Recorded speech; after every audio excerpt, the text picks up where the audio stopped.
The last couple of days, the two teams had very in-depth exchange. The two sides will bring back and report to our respective leaders. Both sides had extra impetus in order to get things done because we both have our presidents behind us, pushing us to make sure we take care of our respective sides. Well, that was the reaction from Chinese and American negotiators after 2 days of trade talks in London. They emerged upbeat but still cautious with talk of a framework agreement, a truce in an escalating trade war that sent shockwaves through the global economy. So progress, yes, but with months of challenges ahead, at least according to the U.S. trade representative. His boss, Donald Trump, though, he's claiming victory. Our deal with China is done, subject to final approval, Trump wrote on Truth Social. Full magnets and any necessary rare earths will be supplied up front by China. Likewise, we will provide to China what was agreed to, including Chinese students using our colleges and universities, which Trump says was always good with him. He concludes by declaring relationship is excellent. Well, for more, I'm joined now by Rorry Daniels. She's managing director at the Asia Society Policy Institute. She's a senior fellow with the Center for China Analysis. Rorry, it's good to have you on the program. President Trump says that the U.S. and China have struck a deal. Rare earth shipments will resume and Chinese students can stay at U.S. universities. Is this a meaningful breakthrough?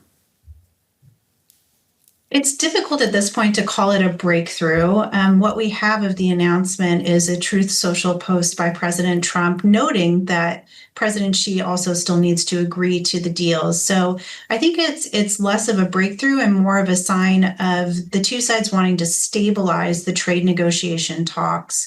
But of course, it's very good anytime the U.S. and China can sit down, talk to each other, and come to any sort of terms. So the question moving forward is, can this stability last, or will differing political priorities in each capital continue to kind of pull the trade talks apart?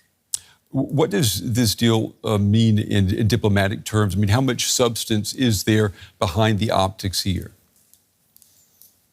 I think it's very difficult to say with the amount of detail we've been given, but it strikes me that the U.S. and China have a tough road ahead to negotiate the terms of an actual change in our trading relationship. At this point, what we've gotten to is a return to where we were a few weeks ago before the student ban was floated, before the rare earth export ban was announced. Mm-hmm. So we're really just returning to where we were a few weeks ago. So it's very difficult to say that there are enough details to point to that there's a fundamental change in the U.S.-China trading relationship. But again, it's good when the two sides can sit down and talk and try as best as possible to attack some of those deeper issues. Yeah, you mentioned rare earths, and we know they're critical to U.S. industry, from everything from electric vehicles to the defense industry. Do China's concessions here, do they signal economic pressure has worked, or do you think Beijing is playing a longer game? Well, both things could be true. Economic pressure could work to stabilize the trade talks in the short term, and Beijing can be playing a longer game. But my sense is really that both Beijing and Washington know that the rest of the world is watching, and that both have a critical interest in market stability at this time. Even as they try to reframe the entire U.S.-China trading relationship.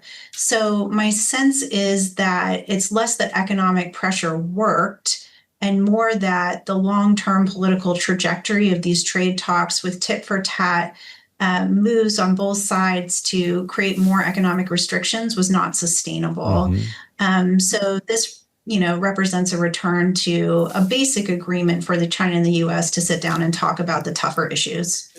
Washington appears to be giving ground on student visas and possibly also on access to high tech. Would you say that the United States is risking long-term leverage for some short-term stability with this deal? I would not characterize it that way. I think that having Chinese students study in the United States is a net benefit to U.S. interests long term. It helps knit our two societies together. It exposes Chinese students to American political life and culture in ways that might be very helpful, to better understanding decision making in the U.S. And it also, Chinese students are excellent talent for the United States to have and take advantage of.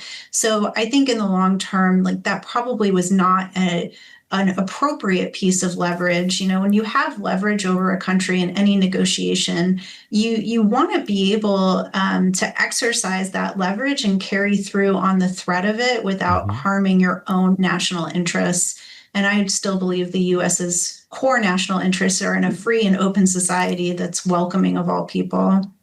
President Trump is trying to sell this as a win while maintaining 55% tariffs. I mean, can he credibly claim both economic confrontation as well as diplomatic success here? He can, and it's up to the publics in the United States and China and the rest of the world to decide whether or not they agree with that framework, right?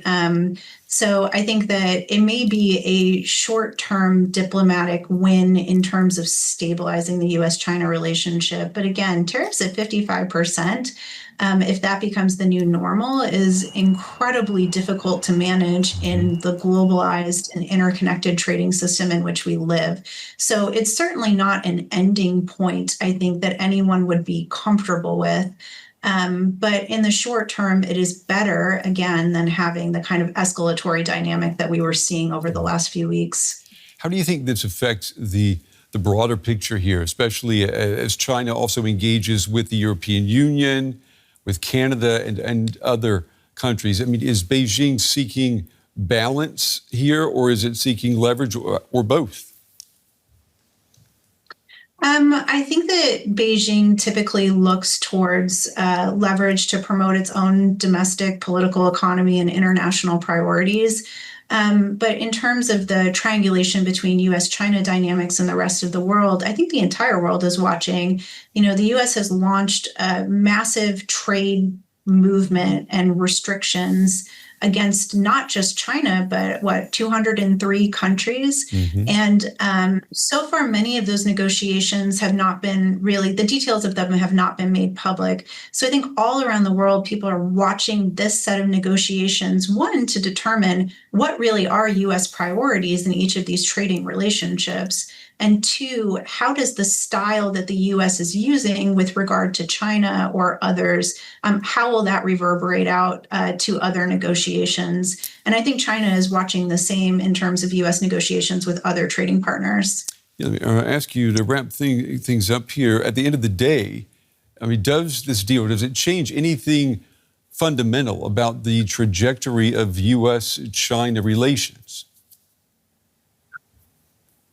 I think at this point, no, it doesn't change anything fundamental about the trajectory of U.S.-China relations, which is that both sides are looking at each other with increasing suspicion. I think that there are real strong political interest groups in both countries to further restrict trade and exchange. And the real question here is not, can the U.S. and China come to a deal that reprioritizes the security interests, the legitimate security interests maybe of both sides, but how will those legitimate security interests be protected and identified and prioritized over time? So I think the trajectory of the U.S.-China relations really doesn't live in the bilateral relationship as much as it lives in each side's domestic political environment. And those environments are quite tight right now. Rorry Daniels in New York City tonight. Rorry, we appreciate your time and your insights. Thank you. My pleasure. Thank you.